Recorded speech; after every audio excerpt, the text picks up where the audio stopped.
માટે જેને રાજને ઠોકર મારી, મા બાપની બલિહારી જગતમાં, એ માત પિતાની બલહારી રે હો. માતા પિતાથી મોટું આ દુનિયામાં કોઈ ભગવાન હજી અમે જોયો નથી સાહેબ, અને છે પણ નહીં. ભગવાનને તમારે લાવવો હોય ને તો માતા પિતાની સેવા તમે કરી લો, ભગવાનને દોડતું દોડતું આવવું પડશે. એવો ધર્મનો નેજો ફરકાયો સાહેબ કલી કાળના સમયની અંદર ભગવાન રામદેવ પીર બાપાએ. બાજીયા મેણું ટાળવા માટે અજમલ રાજાએ ભગવાન દ્વારકાધીશની ભક્તિ કરી. ગુરુ બાળીનાથને પૂછ્યું, બાપા પોકરણ ગઢની અંદર ત્રાસ વધી ગયો છે, ભેરવા નામનો રાક્ષસ છે ને એ અંધશ્રદ્ધા તરફ બધે લઈ જાય છે, ભક્તિ કોઈ કરતું નથી, મારા ભગવાનને અહીંયા લાવવો છે, શું કરું બાપા? એને ગુરુને પૂછ્યું છે પરેશભાઈ.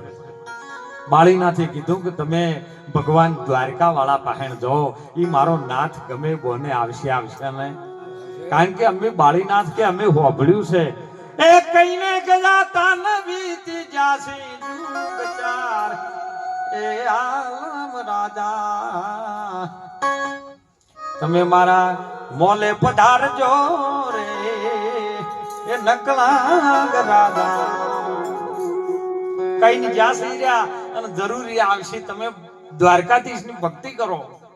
સાહેબ અજમલ રાજા ભક્તિ કરે, દર પૂનમના દિવસે હાથમાં તુલસીનો છોડ વાવે અને લઈને ભગવાનને જમાડવા જતો. ચોકણ તઈ ધરાવે. સમય બન્યો 12 પૂનમો ભરીને, એટલે છેલ્લી પૂનમ બાકી હતી. દ્વારકાધીશ પહોંચ્યા છે ત્યોકણે, અને ત્યોકણ આ વખતે એમ થયું અજમલ રાજાને, લાય મારા ભગવાન કાળિયા ઠાકરને જમાડવો છે, લાડવા લીધા છે. સમય બન્યો અત્યારે એવું બને છે, પહેલાય બનતું હતું.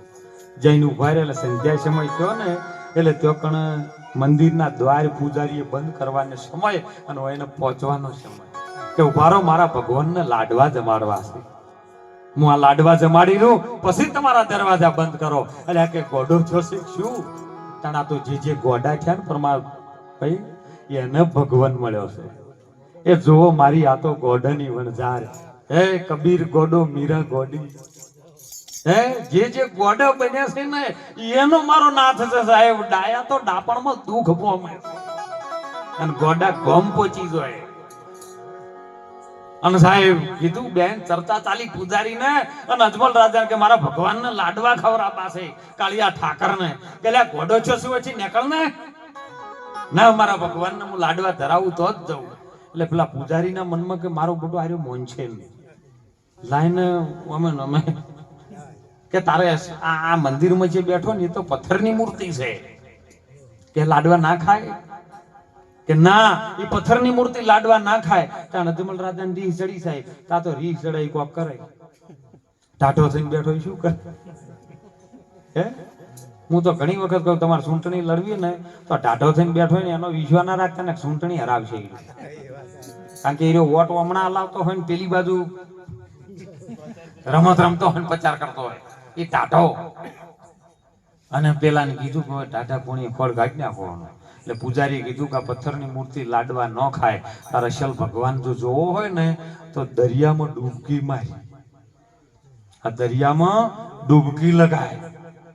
કે આ પથ્થરની મૂર્તિ ના ખાય? કે ના, તો લાડવાઓને છૂટા છોડ્યા, ના ખાતા તને લાડવા કરવાય છે શું? છૂટા છોડ્યા ને એટલે મૂર્તિ લાડવા વાગ્યા છે. અને માર્યો કેતે પહેલ તરત ભૂસકો મારી દીધો છે અંદર દરિયામાં. અને જો એ તમે જોજો, આદમ તો અંતરમાં રહેશે, ભજન કરો તો ભેટે. હે દિલ દરિયામાં તમે મારો ડૂબકી સિદ્ધ ફરો શેટે શેટે. દાસ સવાને ગુરુ ફૂલકર મળી ગયા, નાદ બુંદના બને વચ્ચે નેઠે. વર પરણીને ઘેર આવ્યો ને તાણ તો શબ્દ સુરતાને ભેટે. જેની સુરતા શુગરમાં ભેટે ને એને ઘટમાં સાહેબ મારો પેટે. અરે તમારે ખટાશ લાવવી હોય લેબુની તો બહારથી ના આવે, લેબુની અંદર છે. તમે જોવો ફૂલના બગીચા પાસે જો ને તમારું ઓગણું કેવું છે એના ઉપર મહેન્દ્રભાઈ આધાર છે. તમારા વગણામાં જો તમે હારા હારા દોણા નાખો, જાર બાજરી બંટી નાખો ને તો પંખી પારેમાં આવે બધાય ચરવા માટે, ચણ લેવા માટે. ઈ વગણાની અંદર તમે લીલો ઘાસચારો નાખો ને તો ગાયો આવે, ભેંસો આવે. પણ ઈ વગણાની અંદર જો તમે કચરો કરો, ગંદકી કરો ને તો ભૂંડ આવે, બીજું શું આવે કહો?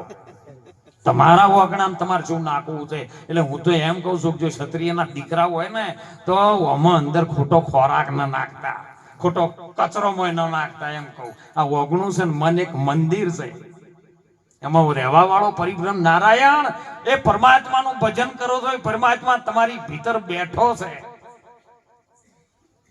તીરથ વ્રત તું બહુ કરન જાય બદ્રીનાથ બેટે. હે બાર વાસના બહુ ફેલાવે, નજરમાં રાખતો મોય નેઠે જેની સુરતા શુકર્મ પેટે એને ઘટમાં પરમાત્મા મારો પેટે પેટે ને બેટે. સાહેબ બ્રહ્માંડો લઈ નાખ્યું. એમાં હરણાકંશે તપ કર્યું હતું. આમ બ્રહ્માજી જયારે પસંદ થયા ત્યારે કીધું કે માં જ શું જોઈએ તારે? કે મને અમર બનવાનું એક વરદાન આપો. એટલે બ્રહ્માજીએ કીધું કે અમર બનવાનું વરદાન કોઈને મનુષ્યને મળતું નથી, પણ એના બદલામાં તું માગી દે, કારણ કે નિયતિ વિરુદ્ધ છે. તો કે એના બદલામાં માગવું કે હા? તો કે ઉભા રહો, મને કાગળ લાવો. કાગળ લાવ્યું, લખવા બેઠો. રાતે હું ન મરું, દાડે હું ન મરું, ઘરમાં ન મરું, બહાર ન મરું, આકાશમાં ન મરું, ધરતી પર ન મરું, પશુથી ન બનવું, માણસથી ન મરું, અસ્ત્રથી ન મરું, શસ્ત્રથી ન મરું. ભગવાને બ્રહ્માજીએ તથાસ્તુ કહી દીધું, સહી કરી દીધી. હવે ઓની જેટલું ઘરમાં ન મરે, બહાર ન મરે, નરથી ન મરે, નારીથી ન મરે, પશુથી ન મરે, માણસથી ન મરે, ઉપર ન મરે, નેતે ન મરે, ઘરમાં ન મરે, બહાર ન મરે, રાતે ન મરે, દિવસે ન મરે. બોલો તમામ જાતના બંધન કર્યા તો ભગવાને વચલો રસ્તો કાઢ્યો,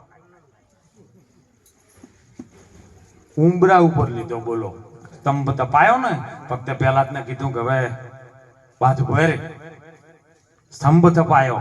તમારા પોતભૂતોના શરીરમાં બંકનાળનો જે સ્તંભ છે ને એ તપી રહ્યો છે, એટલી ઘડા બાથ ભરવી હતી, ભરી દેજો. એ ભગવાન નરસિંહ પેદા થાય, બીજો તપ નહીં.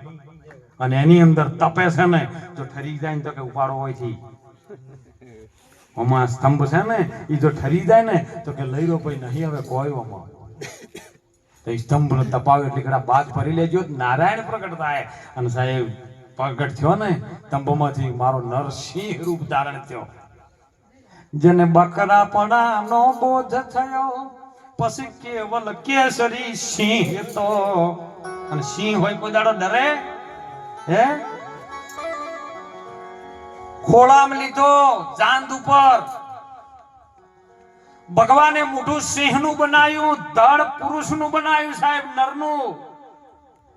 અસ્ત્રની, શસ્ત્રની, લોખંડની, લાકડું લઈ નખ વધાર્યા, નૂર વધાર્યું.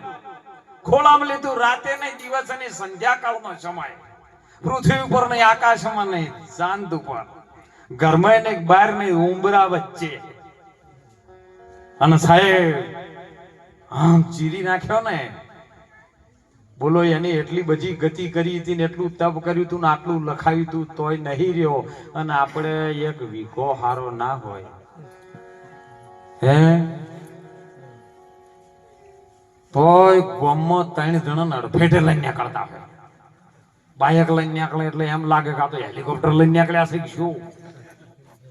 પેલાને રાજપાટ વૈભવનો કોઈ પાર નતો, તોય નથી રાખ્યો પરમાત્માએ. એટલે કીધું કે તમે આ ભાડુથી મકાન છે ને, ભાડાનું છે, તમારું નથી. જીવ તમે શાને ફરો છો? અભિમાનમાં તમારે રહેવું છે ભાડાના મકાનમાં. આ ભાડાનું મકાન છે ને એમાં તમે રહી રહ્યા છો, માટે ખાલી કરવું પડશે ને. આજ આપણે જેની વચ્ચે દેહ નહીં, ઉમેશભાઈ નો સાહેબ, એનું ભાડાનું મકાન, જેનો લેખ હતો ને, જેનું અન્ન જળ, હમણાં વાત કરી હતી અમારે દશરથભાઈ વાણીમાં કે આયા હે હમ સેલાણી, તેરે નગરી में हमको रहना है जब तक है दाना पानी. તમારો અન્ન જળનો લેખ હતો ને, એટલી ઘડા ઉમેશભાઈ નો દેહ રહ્યો, અને એનો અન્ન જળનો લેખ પૂરો થઈ ગયો એટલે એને સંસાર છોડીને જગતની અંદરથી જવું પડ્યું છે સાહેબ. એમ આપણે જવું પડશે, માટે ચેતજો. બોધારામ ભગત થઈ ગયા, એક વાણીનો લાભ લઈ. કારણ કે બધું જેટલું આવે એટલું વાણીમાંથી આવે ખરું, પણ જેના અનુકૂળ જેવું છે ને એવી વાણી